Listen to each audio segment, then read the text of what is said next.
사랑하는 교우 여러분께 귀하신 주님의 이름으로 문안합니다. 지난 한 주간 주의 은혜 가운데 다들 평안하셨습니까? 어느덧 10월의 첫 번째 주일을 맞았습니다. 정말 복되고 좋은 계절입니다. 하늘은 날로 맑고 푸르고 또 높아져만 갑니다. 저희들의 마음도 저렇게 순전해질 수 있다면 얼마나 좋을까요? 항상 예배하면서 저희가 그런 기도를 드려봅니다. 하나님 앞에서 우리가 조금은 더 순수한 마음으로 하나님을 마치 어린아이 같이 철저히 신뢰하면서 더더욱 사모하는 마음으로 예배할 수 있으면 얼마나 좋을까 하고 말입니다.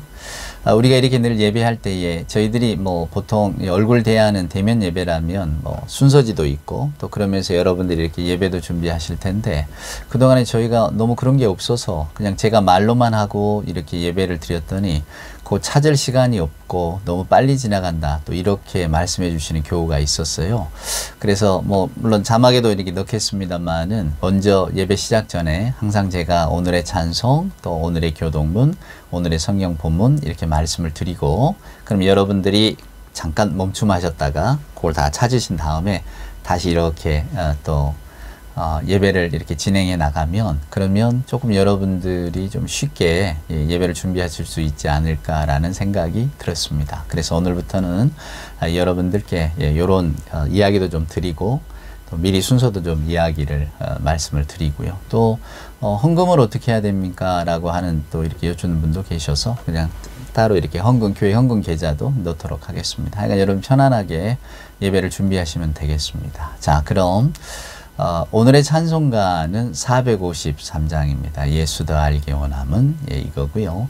오늘의 교독문은 45번입니다. 저나 여러분이 함께 읽을 교독문은 그리고 오늘 성경 본문은 누가복음 16장입니다. 부자와 나사로 이야기를 하려고 합니다. 자, 여러분 그럼 이제 잠깐 멈추고 찾으셨다가 한번 이렇게 예배를 계속해 나가 보시겠습니까? 예, 한번 이렇게 꼭 찾아서 준비하고 이렇게 같이 예배하면 되겠습니다. 자, 오늘 경배 찬송 함께 부르면서 이제 10월의 첫 번째 주일 예배를 하나님 앞에 드리도록 하십시다. 경배 찬송은 잘 아시죠? 85장입니다. 1절과 2절 함께 찬송합시다. 구주를 생각만 해도 이렇게 좋거든 주 얼굴 배울 때에야 얼마나 좋으랴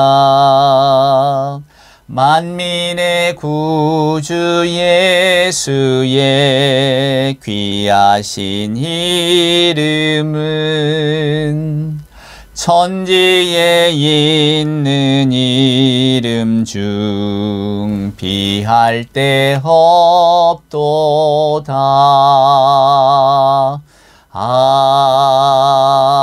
아멘. 사도신경으로 우리들의 신앙을 고백합니다.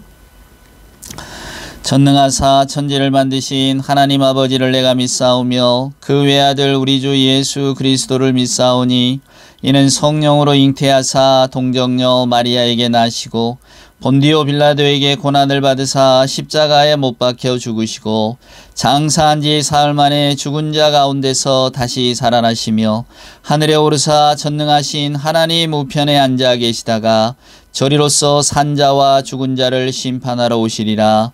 성령을 믿사오며 거룩한 공회와 성도가 서로 교통하는 것과 죄를 사하여 주시는 것과 몸이 다시 사는 것과 영원히 사는 것을 믿사옵나이다.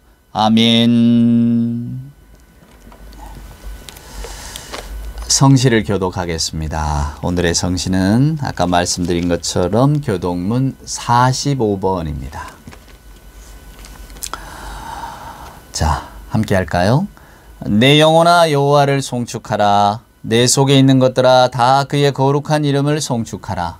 내 영혼아 여호와를 송축하며 그의 모든 은택을 잊지 말지어다. 그가 내 모든 죄악을 사하시며 내 모든 병을 고치시며 내 생명을 파멸해서 속량하시고 인자와 긍휼로 관을 씌우시며 좋은 곳으로 내 소원을 만족하게 하사 내 청춘을 독수리같이 새롭게 하시는도다. 여호와는 긍휼이 많으시고 은혜로우시며 노하기를 더디하시고 인자하심이 풍부하시도다. 자주 경책하지 아니하시며 노를 영원히 품지 아니하시리로다. 우리의 죄를 따라 우리를 처벌하지는 아니하시며 우리의 죄악을 따라 우리에게 그대로 갚지는 아니하셨으니 이는 하늘이 땅에서 높음같이 그를 경외하는 자에게 그의 인자하심이 크심이로다. 동이 서에서 먼 것 같이 우리의 죄과를 우리에게서 멀리 옮기셨으며 아버지가 자식을 긍휼히 여김같이 여호와께서는 자기를 경외하는 자를 긍휼히 여기시나니 이는 그가 우리의 체질을 아시며 우리가 단지 먼지뿐임을 기억하심니로다. 아멘. 오늘 예배 찬송은 453장입니다. 우리 1절과 3절 함께 찬송합시다. 예수도 알기 원하네 크고도 넓은 은혜와 대속해 주신 사랑을 간절히 알기 원하네. 내 평생의 소원 내 평생의 소원 대속해 주신 사랑을 간절히 알기 원하네. 성령에 감화 받아서 하나님 말씀 배우니 그 말씀 안절안절이 내 맘에 교훈되도다. 내 평생의 소원 내 평생의 소원 대속해 주신 사랑을 간절히 알기 원하네. 아멘. 아멘. 예, 기도하십시다. 사랑과 은총으로 함께 하시는 아버지 하나님 감사합니다. 오늘도 저희들 큰 은혜를 베풀어 주사 오늘 이곳에 함께 모여 우리 주 예수 그리스도의 은총을 생각하며 십자가 보혈을 감사함으로 받아들이며 좋으신 아버지 하나님께 예배할 수 있도록 인도해 주시니 하나님 감사합니다.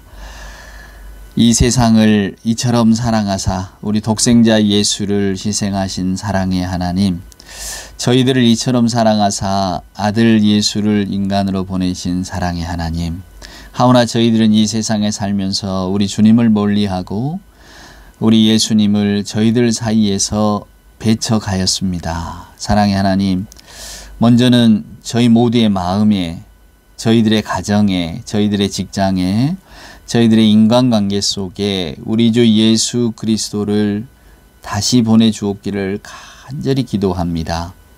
아버지 하나님, 저희들은 하나님의 사랑을 이처럼 받고 또 많이 받고 싶어 하면서도 또 한편으로는 저희 주변에 있는 형제나 이웃, 하나님이 더불어 살라 하신 그들을 사랑하지도 못하고 사랑하려고도 하지 않습니다. 은혜로우신 하나님, 저희들이 잘못한 일은 용서받아야 하고 또 받고 싶어 하면서도 저희들의 형제나 이웃은 용서하지도 못했고 노력하지도 않았습니다. 우리 주님의 말씀처럼 우리들 눈 속에 대들보를 넣은 채 남의 손에 가시를 뽑는다고 떠들 때가 많았습니다. 하나님, 저희들의 이 연약함을 불쌍히 여기시고 용서하여 주시옵소서. 저희들의 마음속에도 성령의 뜨거운 불길이 타오르게 하사 이웃과 형제를 더 이해하며 용서하며 더 나아가 사랑할 수 있도록 도와주시옵소서.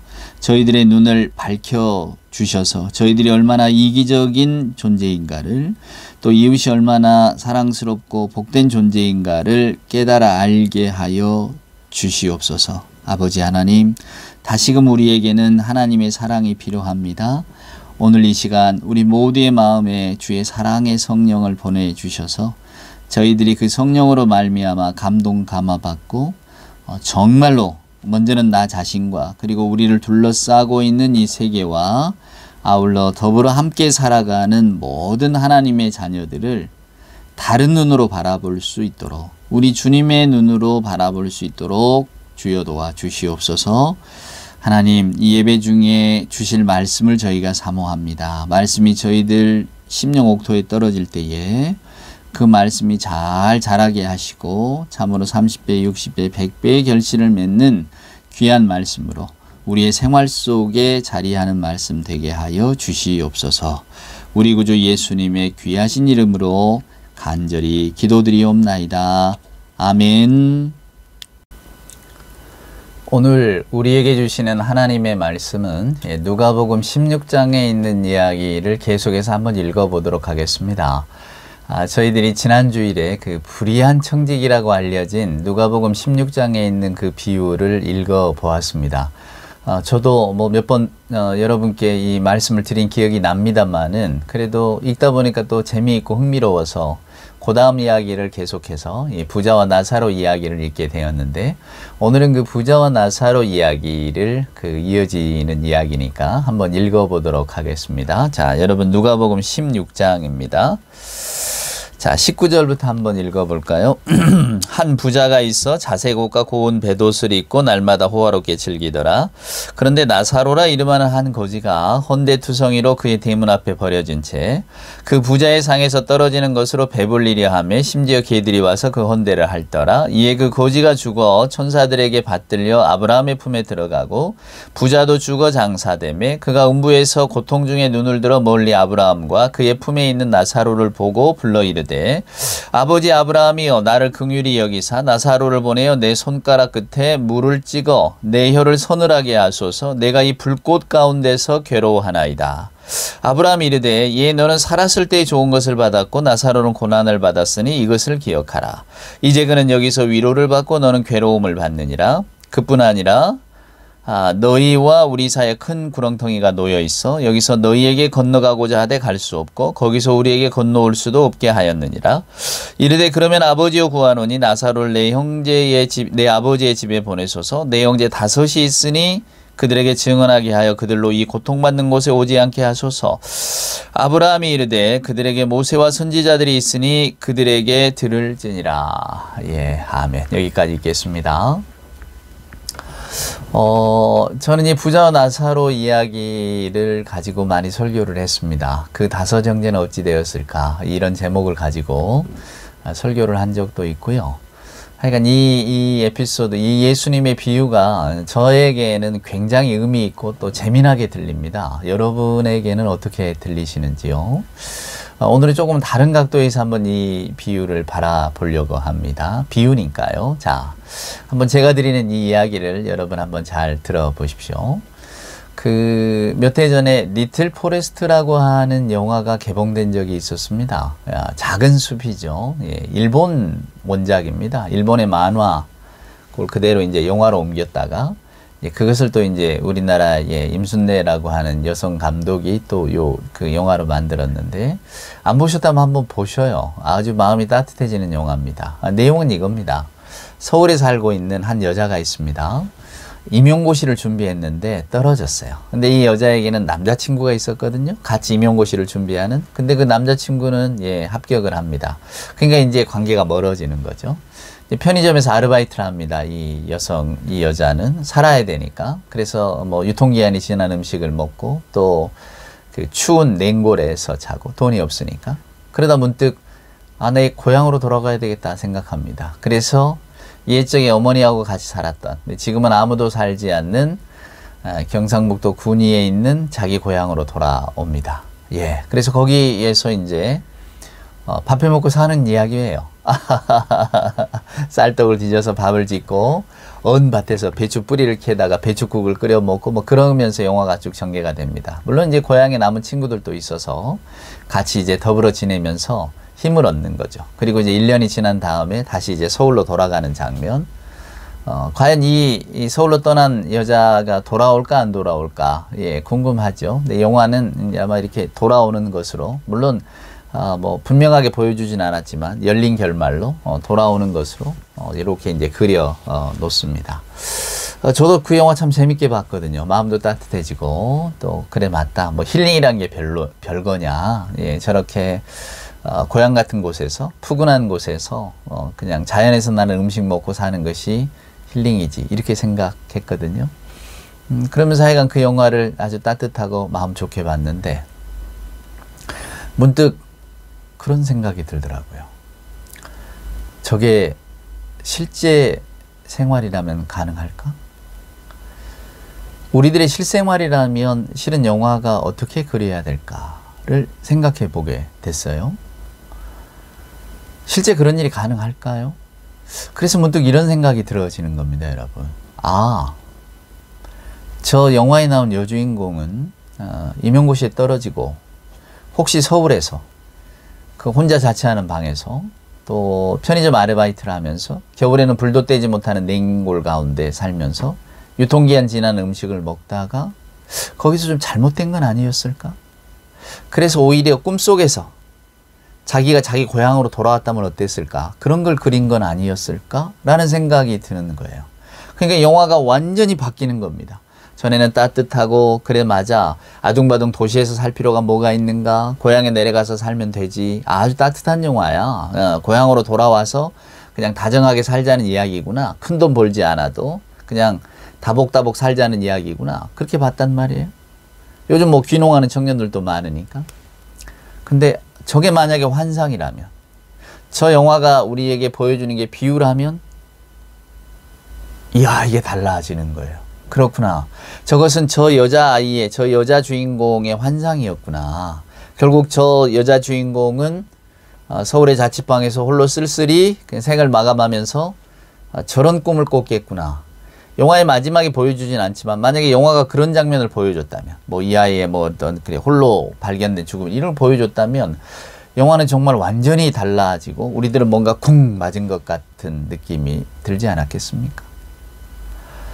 오늘 이 부자와 나사로 이야기도 다시 읽으면서 든 생각입니다. 이게 예수님의 비유잖아요. 어쩌면 예수님은 우리에게 부자와 나사로의 죽음 이후를 말씀하시는 게 아니라 죽음 이전을 죽음에 빗대서 비유로 말씀하신 건 아닐까? 이런 생각이 듭니다. 왜냐하면 이 굉장히 낯설기 때문에 그래요. 사후세계에 대해서 어떻다고 보여주는, 예수님의 입으로 말씀하신 사후세계는 이 부자와 나사로의 이야기가 유일합니다.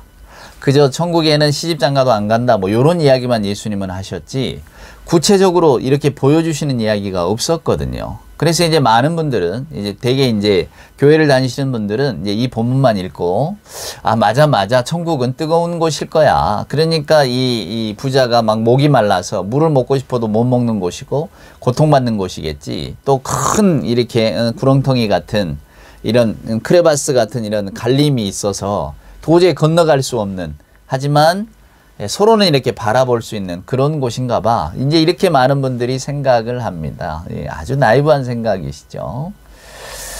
예수님은 여러분, 그때 당시에 그냥 사람들이 사후세계를 이렇게 생각하고 있으니까 그 비유를 들어서 오늘 이 말씀을, 오늘 부자와 나사로의 이야기를 해 주신 것이지, 진짜로 우리가 죽어서 그런 곳에 간다는 의미로 이 말씀을 들려주신 게 아니에요. 제가 누누이 말씀드리지만, 만약에 여러분이, 아니 도대체 무슨 말씀을 하십니까? 예수님이 이렇게 말씀하시면 이게 맞는 거죠. 아니 천국이 예수님이 사후세계 때 이렇게 갈라진대잖아요.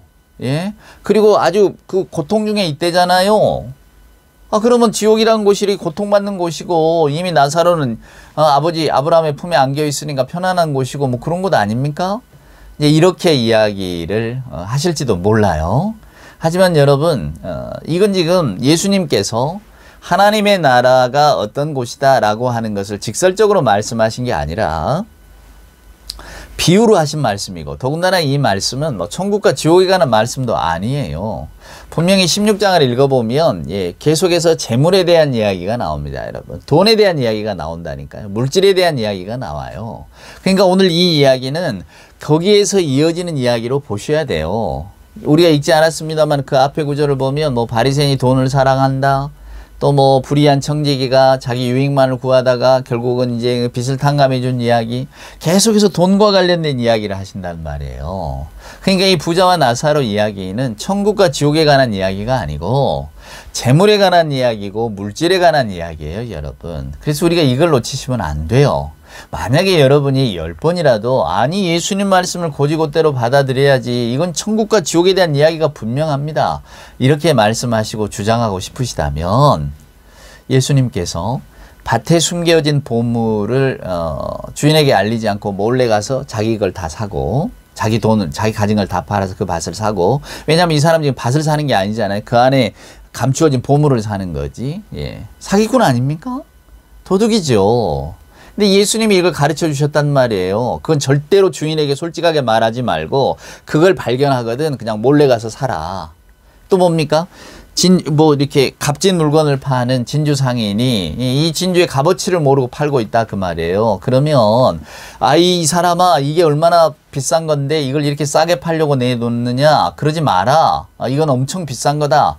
이렇게 정직하게 알려주라는 게 아니라 그냥 다 사버리자라잖아요. 네 거 만들어버리래잖아요.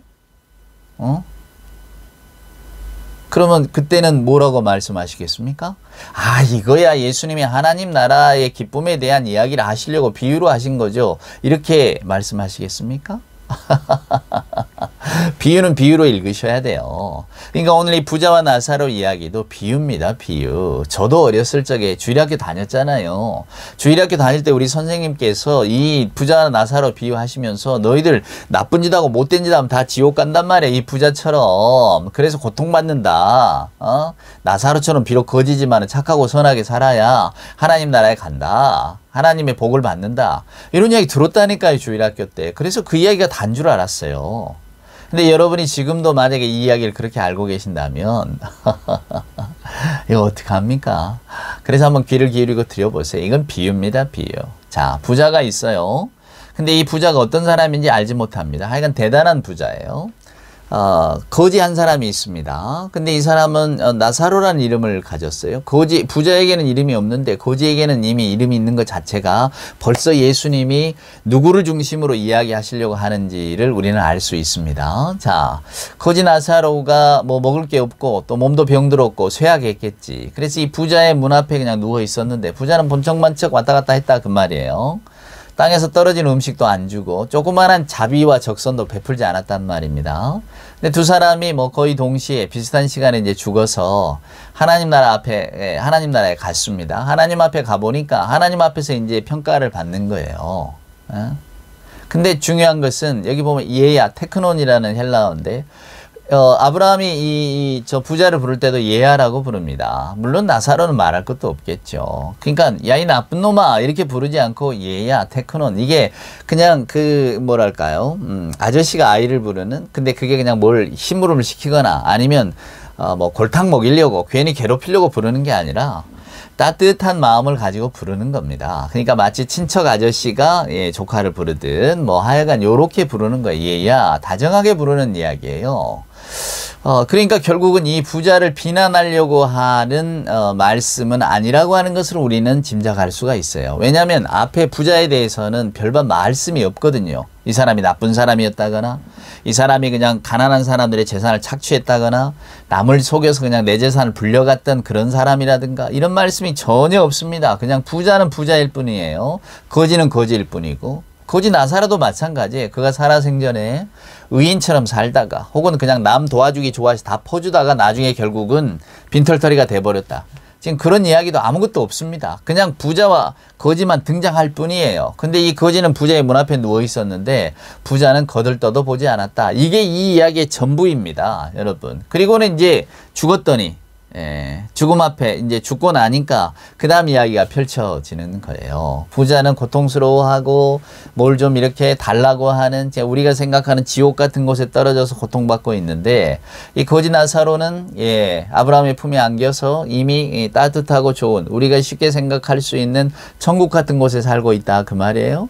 그때 이 둘 사이에 오고 가는 대화가 실은 이해가 잘 안 됩니다. 저는 이해를 잘 못하겠어요. 자, 여러분 한번 보세요. 몇 절이냐면요. 25절 한번 보세요. 아브라함이 이르되 너는 살았을 때 좋은 것을 받았고 나사로는 고난을 받았으니 이것을 기억하라.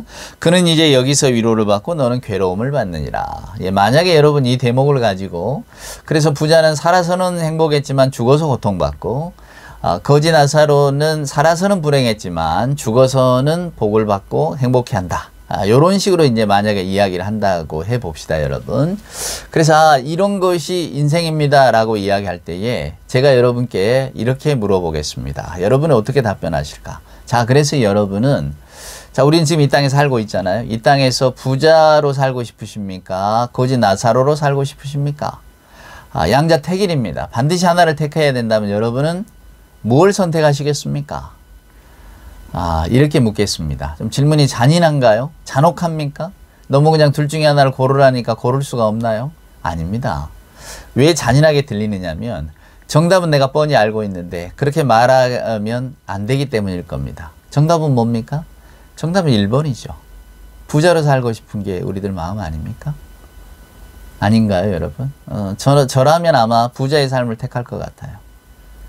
아니, 이 땅에서 이렇게 부자로 무수히 많은 재산을 가지고 써도 끝이 없는 돈을 가지고 이런 자유함을 누리고 사는데, 아니, 이 땅에 사는 동안 살면 얼마나 산다고 한번 부자처럼 살아보고 싶지 않으십니까? 저는 한번 그렇게 살아보고 싶어요. 예. 여러분 어떠십니까? 여러분 나사로 같이 살고 싶으신가요? 아마 대부분은 글쎄 나사로도 좀 웬만해야지. 그죠, 여러분? 그냥 좀 적당히 좀 가난하고 뭐 부자가 아니고 30세끼는 먹을 정도는 좀 되면 내가 나사로를 택하겠는데, 이 나사로를 택하자니, 지금 정답은 나사로 같은데 나사로를 택하자니 이 땅의 삶이 너무 험하단 말이에요. 그냥 선뜻 아마 나사로를 택하겠다고 말씀하는 분은 없으실 줄 압니다. 그래서 여러분, 이것은 비유라니까요.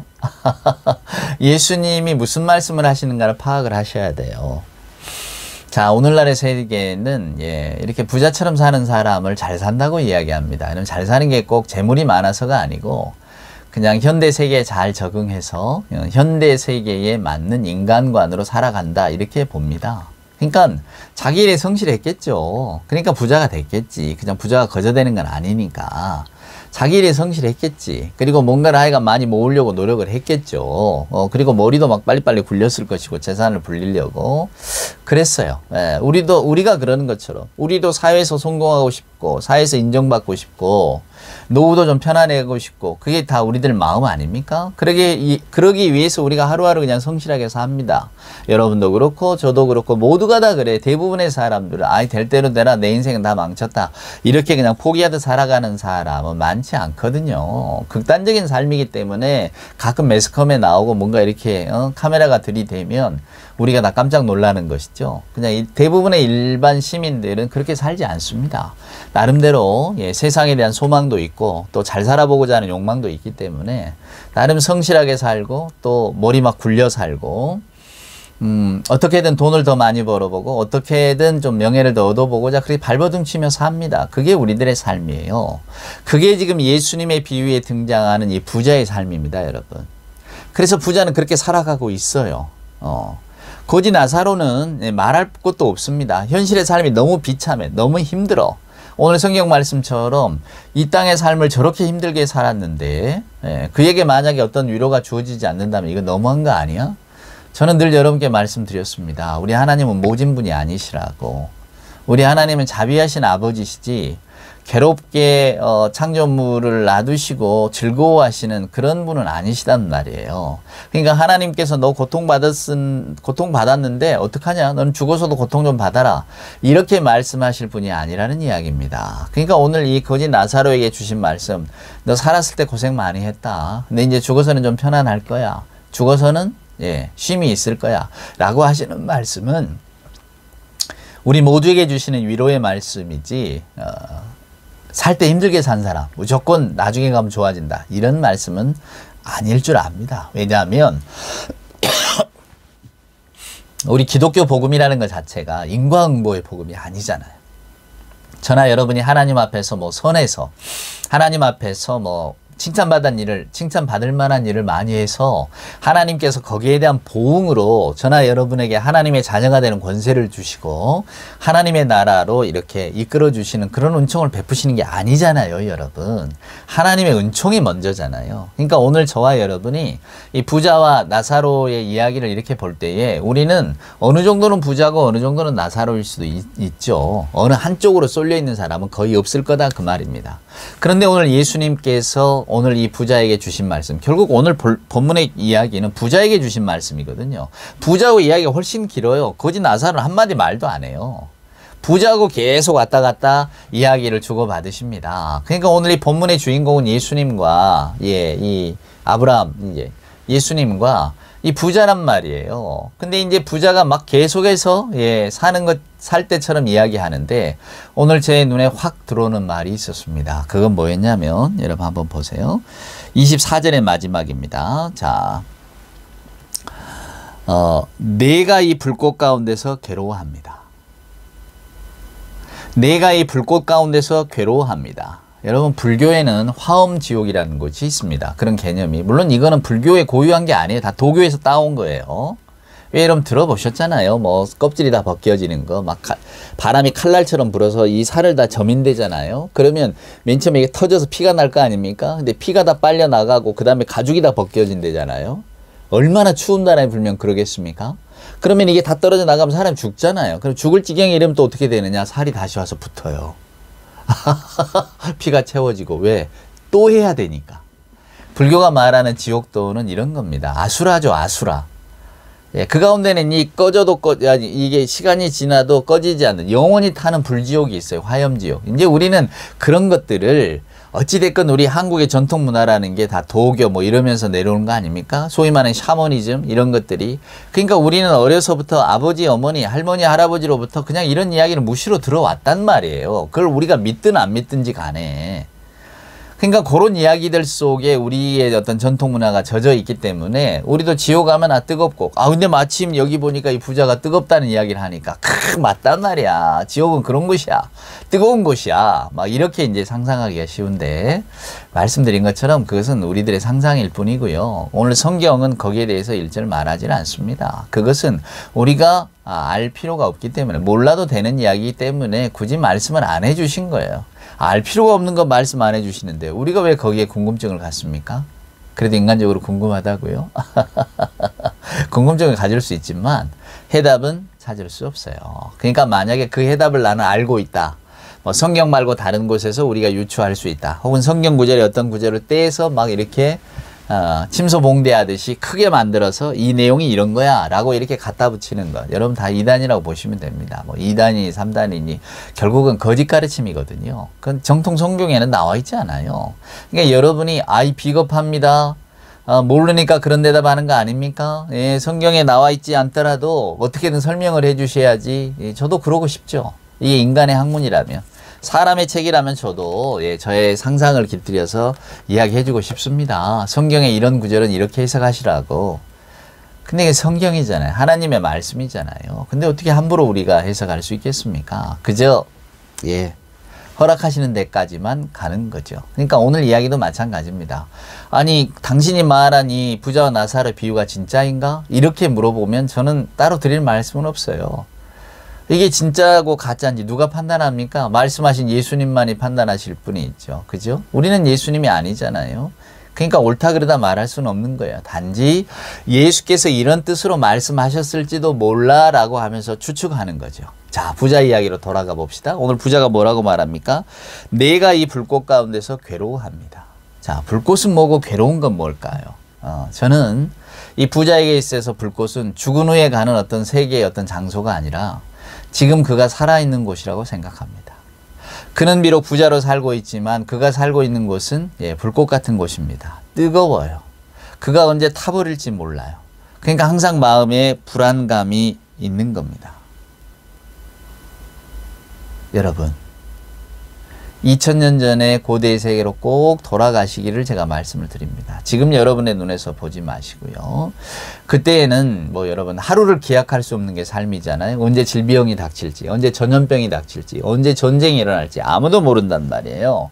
일어났다 하면 뭐든 전쟁이든 전염병이든 중음이든 발생했다 하면 인간의 힘으로 감당하기 어려운 또 기존에 살고 있던 삶의 터전을 모두 다 바꿔야 되는 그런 엄청난 일이었단 말입니다, 여러분. 예, 그러니까 결국은 저나 여러분이 제가 여러분께 말씀드리고 싶은 거는 인간의 삶이라고 하는 것이 하루하루를 기약할 수가 없는 삶이었다는 거예요. 자, 그런 삶 가운데 이 부자가 살고 있습니다.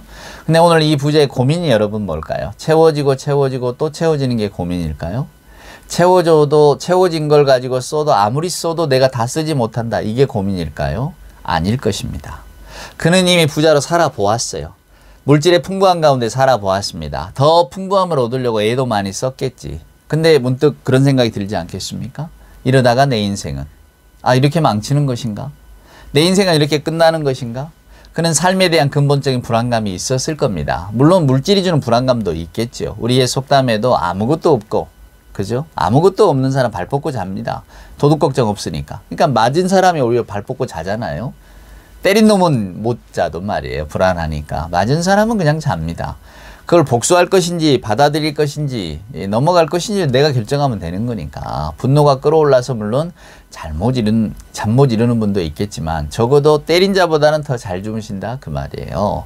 이게 우리들의 삶이라고 하는 겁니다. 결국 저나 여러분은 우리가 뭘 가지고 있다고 해서 그게 이게 복이고 나는 이만하면 됐다, 넉넉하다 이런 게 아니라는 겁니다.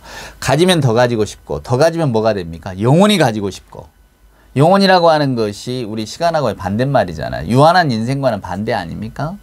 그러니까 이 영혼을 획득하고 싶은데 획득할 수 없잖아요. 우리 인간의 조건이 영혼이라는 거가 맞지 않으니까.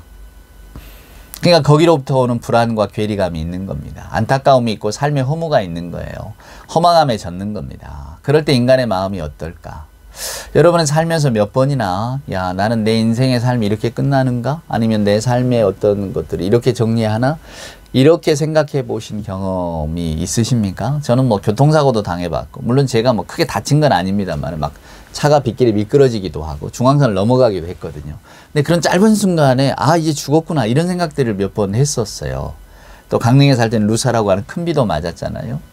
그런 재난이 밀려오면 이 피할 길이 없구나 이런 생각이 듭니다. 그러면 자동적으로 이 죽음을 생각하게 되거든요. 그럼 과연 그 죽음을 생각하게 될 때에 내가 아쉬운 건 뭐지? 내가 여기서 삶이 끝난다고 하면 내가 지금 이 순간 내가 이건 했어야 되는데 뭐 이러면서 안타까운 건 뭐지? 여러분 여기에 대한 이야기는 무수히 많습니다. 많은 사람들이 글을 통해서 혹은 뭐 자기 고백을 통해서 해놨어요. 그건 뭡니까? 뭐 사랑하는 가족과 사랑하는 사람과 내가 좀 더 많은 시간을 보냈어야 되는데 다 이런다는 거 아니겠어요? 오늘 이 부자가 내가 불꽃 속에서 괴로워한다는 것은 부자의 현재적인 고통일 겁니다.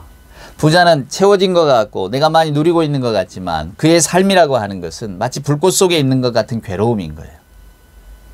더 얻고 싶은 괴로움도 있겠죠. 이것이 없어지면 어떡하나 하는 괴로움도 있겠죠. 또 하나는 인생의 허무가 주는 어떤 그 당혹감이 있을 겁니다. 낙담이 있을 거예요. 그래 인간이 이렇게 내가 이렇게 뭐 떵떵거리고 살았지만 결국 내 삶도 끝을 향해 달려가는구나. 이 모든 것들이 오늘 그를 불꽃 속으로 밀어 넣을 것입니다. 아마 여러분 뭐 연세가 더 드시면 잠이 확실히 없어진다고 하는데 제가 꼭 이런 이야기 드리면 죄송합니다만은 저도 요즘 잠이 없어집니다. 연세가 들어서가 아닌 것 같은데 하여간 전에는 이렇게 푹 잤던 잠들을 요즘에는 그냥 계속 중간에 깨기도 하고 또 한번 잠자리에 누우면 계속해서 자지를 못하는 것 같아요. 어느 일정한 시간이 되면 그냥 일어나서 이렇게 왜 이렇게 내가 수면이 줄었나 이렇게 생각할 적이 종종 있습니다. 아마도 나이 들어감의 증거가 아닐까요? 어떻게 나이 들어갑니까? 그 나이 들어감이 결국은 우리 인생에 대한 회한과 불안으로 다가오기 때문입니다. 제가 오늘 이 부자처럼 불꽃 속에 있는 것 같아요. 아마 여러분 가운데도 많은 분들이 그래 내가 지금 불꽃 속에 있습니다. 내가 목이 마르지만은 이 찍어 먹을 물이 없네요. 저나 여러분이 신앙생활을 합니다. 우리가 예수를 다 바르게 믿고 있는 걸까요? 교회만 다닌다고 해서 예수 믿는 건 아니잖아요. 저나 여러분이 교회를 다녀와서도 하나님에 대한 신뢰, 부활 생명에 대한 소망, 하나님의 약속, 성경은 약속이잖아요. 우리 예수님의 약속도 있습니다. 내가 반드시 다시 온다. 이런 약속들을 얼마나 지키면서 정말로 내 마음속으로 신뢰하며 살고 계시냐 그 말입니다. 이런 신뢰가 없고 확신이 없는 사람은 계속해서 불안할 수밖에 없어요. 오늘 이 부자처럼 불꽃 속에서 괴로워합니다. 이런 말씀을 드릴 수밖에 없습니다. 저도 그렇습니다. 그래서 우리들의 믿음을 다시 한번 돌아보는 겁니다. 여러분. 그래서 예수님은 이 비유를 결국은 믿음에 대한 이야기, 결국은 저와 여러분이 하나님께로 집중하는 이야기를 하고 계시는구나. 부자를 왜 예를 들었을까? 계속 예수님이 돈 이야기를 해오시거든요. 물질 이야기를. 눈에 보이는 것. 돈이라고 하는 게 세상이잖아요. 눈에 보이는 거잖아요. 눈에 보이는 것을 살 수 있는 거잖아요. 그것이 내 모든 것이 됩니다. 내 모든 인간 삶의 그 촘촘한 거미줄 같은 게 결국 돈 아닙니까? 그걸로는 무엇이든 할 수 있잖아요. 그러나 그 무엇이든 속에 빠져 있는 게 있습니다. 그게 뭡니까? 생명의 문제입니다. 그래서 우리는 불안한 겁니다. 그래서 우리는 돈이 많아도, 통장에 돈이 있어도 마치 불꽃 속에 있는 것 같은 느낌을 받는 거예요.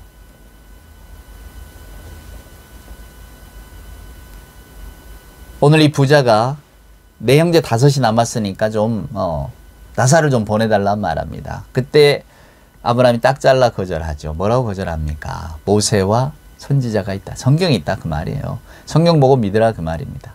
그래서 저는 오늘 이 말씀을 그렇구나. 우리가 그냥 사후세계 이야기로 읽을 때는 멀리 보인단 말이에요. 그리고 심지어는 그 죽은 이유는 날 모르겠고 만약에 저에게 선택하라고 한다면 저는 부자냐 나사로냐 저 부자 하고 싶어요. 네, 나중에 어찌 될지언정 난 그건 모르겠고요. 일단 이 땅에 사는 동안은 그냥 부자를 한번 살아보고 싶어요. 떵떵 매일매일 잔치를 베풀어도 떨어지지 않는 돈, 네. 지위, 사람 부리는 재미, 나 이런 거 좀 느껴보고 싶어요. 우리 그럴 수 있죠.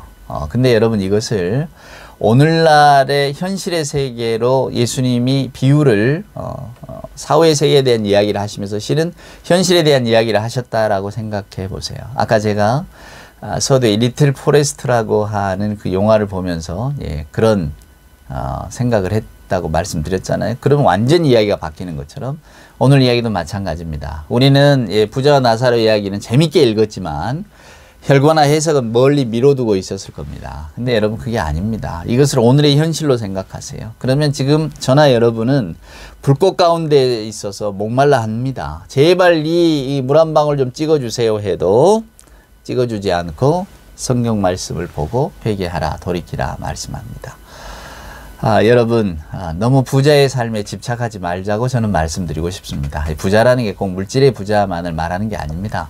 현실에 너무 얽매여서 현실만이 전부인 것처럼 여기며 살아가지 말라는 겁니다. 우리에게는 우리가 눈에 보이는 이 사람 저 사람 혹은 이 땅 이 환경 이것만 있는 게 아니라 하늘에 계신 우리 하나님이 계시잖아요. 우리는 하나님을 믿는 백성입니다. 하나님을 믿는 자는 그 마음에 믿음이 있잖아요. 그 믿음의 삶이 어떤 것일까를 한번 생각해 보라고.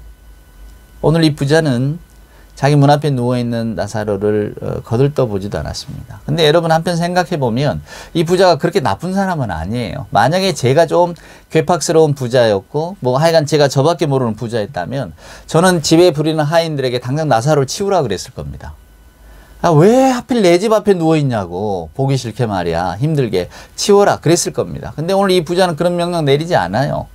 그렇다고 자비를 베푼 것도 아닙니다만은 그러니까 오늘 이 부자가 그렇게 못된 사람은 아니라는 이야기를 아주 극악의 못된 사람은 아니라는 이야기를 한번 드려보고 싶어요.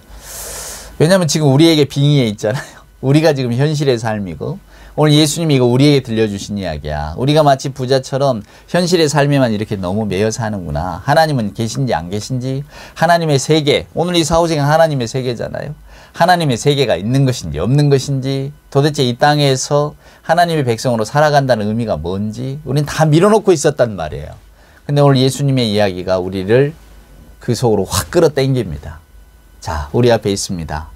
이제껏 우리는 불꽃 가운데 괴로워하는 삶을 살았습니다. 앞으로도 이 삶을 선택하면 계속해서 우리는 불꽃 가운데 괴로워질 겁니다. 근데 그럼에도 불구하고 예수님은 해법을 주셨잖아요. 아버지께로 돌아오라. 아버지께로 돌아오는 게 어떤 의미인가는 여러분이 잘 알고 계십니다.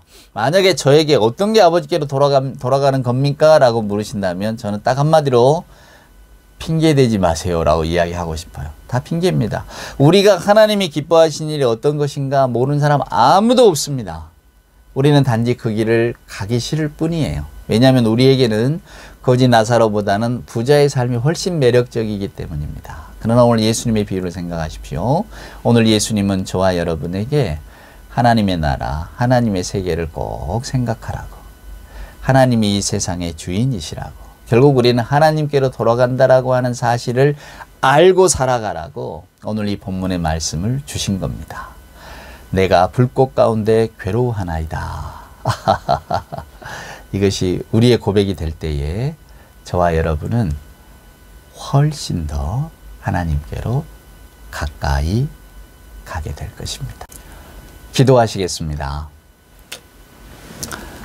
이제는 우리 구주 예수 그리스도 크신 은혜와 하나님 아버지의 만극하신 사랑하심과 자비하신 성령님의 함께하심이 주신 말씀, 내게 주신 말씀으로 들으면서 조금 더 하나님께 가까이 다가가기를 소원하는 우리 예배하는 모든 교우들 머리머리 위에와 저들의 생각과 신앙과 늘 기도하는 간절한 기도의 제목들 위에 주님 사랑하시는 이 복된 교회 위에 이제로부터 영원 무궁토록 함께하여 주옵기를 간절히 축원하옵나이다. 아멘.